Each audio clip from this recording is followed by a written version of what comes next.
So before I go any further, I have to point at the fact that while I was a Sanders supporter, and I definitely am very preferential to the left rather than the center of the Democratic Party, I hate talking about Sanders versus Clinton because that was 2 fucking years ago. And while the issues around it are important, the personas, the personalities, the Hillbots, and all of this, like then people who will worship Sanders, I hate it honestly because for me it's about the ideas. I agreed with Sanders because I wanted his ideas. So I've developed a real hatred for politician worship. Even in the last week, looking at Ocasio's, I haven't seen her do something wrong, but if she does something I disagree with, I'll call her out on it. I don't believe we should hold politicians. Politicians are people; they're not gods. So we got to be honest about that. So we should support the ones we agree with the most, of course, and we should back them if they're wrongly attacked. But we should also hold their feet to the fire.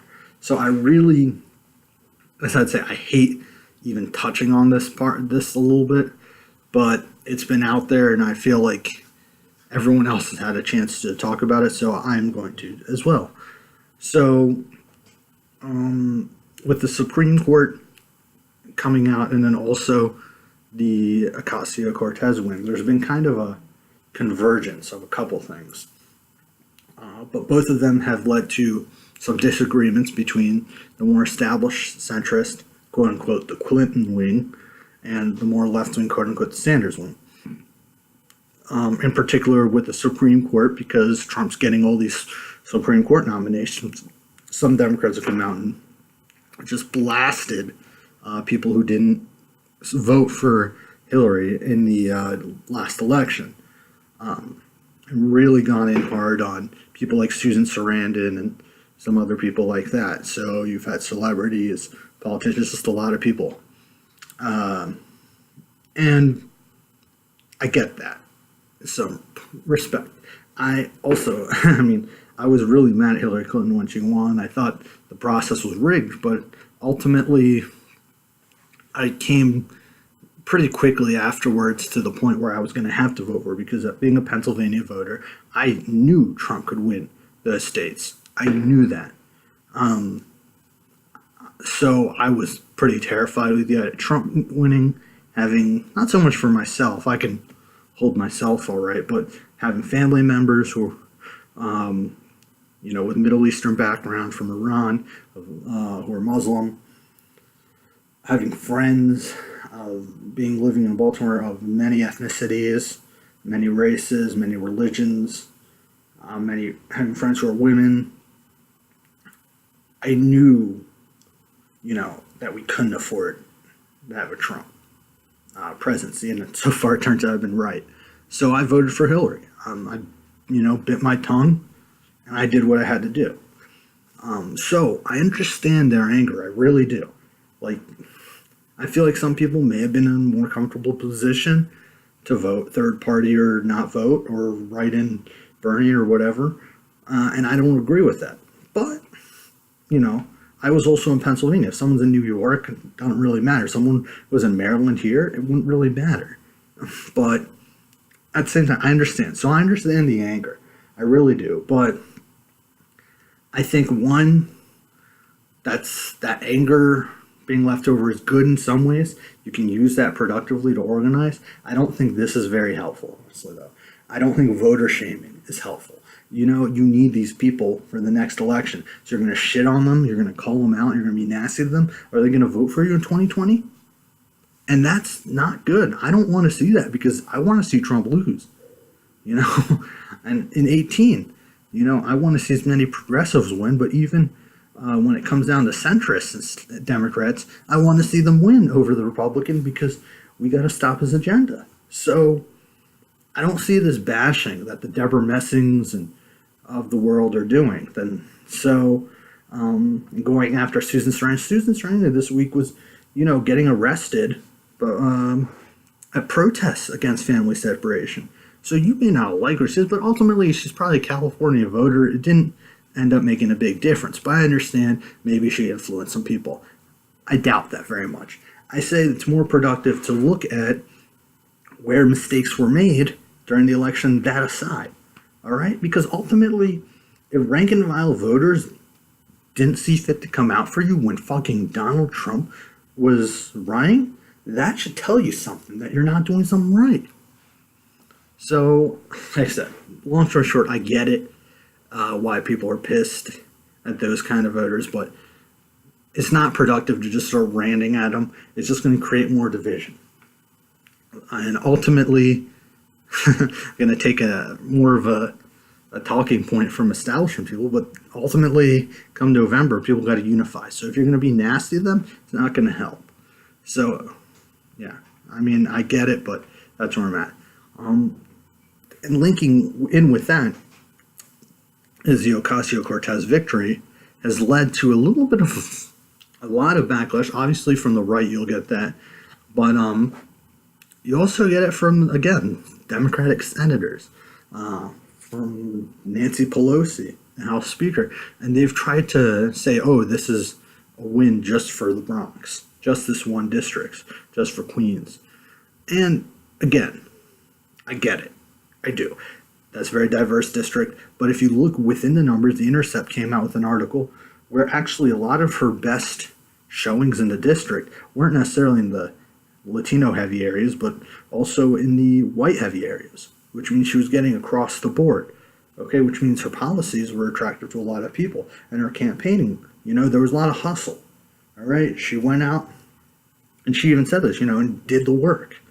So it comes down to points.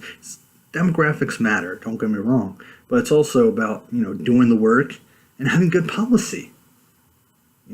So I got really disappointed when I saw Senator Tammy Duckworth of Illinois come out and say, oh, those policies, that works in New York, but it wouldn't work in the Midwest. That's just not true. And a senator from the Midwest should know better. There are, there are progressives all over the Midwest, and Bernie did very well in the Midwest. And even if you go through history, a lot of these social democratic movements, when you think even back to socialists like Debs in the early 1900s, these are all based in the Midwest. You see some of the most well-known progressives came from places like Wisconsin. All right, so a lot of these are union-friendly policies. They are policies that are meant to help the poor, regardless of race, but at the same time, not discounting race, because you have to. Another thing I hate, by the way, is an aside. I don't like the race versus class stuff. Both of these are very critical things. Identity and class both are very critical, and there's inequality in both. You can't deny that there's institutional racism. You can't deny that there's class. I think our history shows that institutional racism, even without class, would still be there, and we got to fight it like hell. Same time, classism is also there, and we got to fight it like hell. So I don't like choosing one or the other, as I've seen some do. All right, away from that aside. So I think actually these policies could do well in a lot of those places. Now, I'm not saying in every place, you need to have a left-wing socialist running.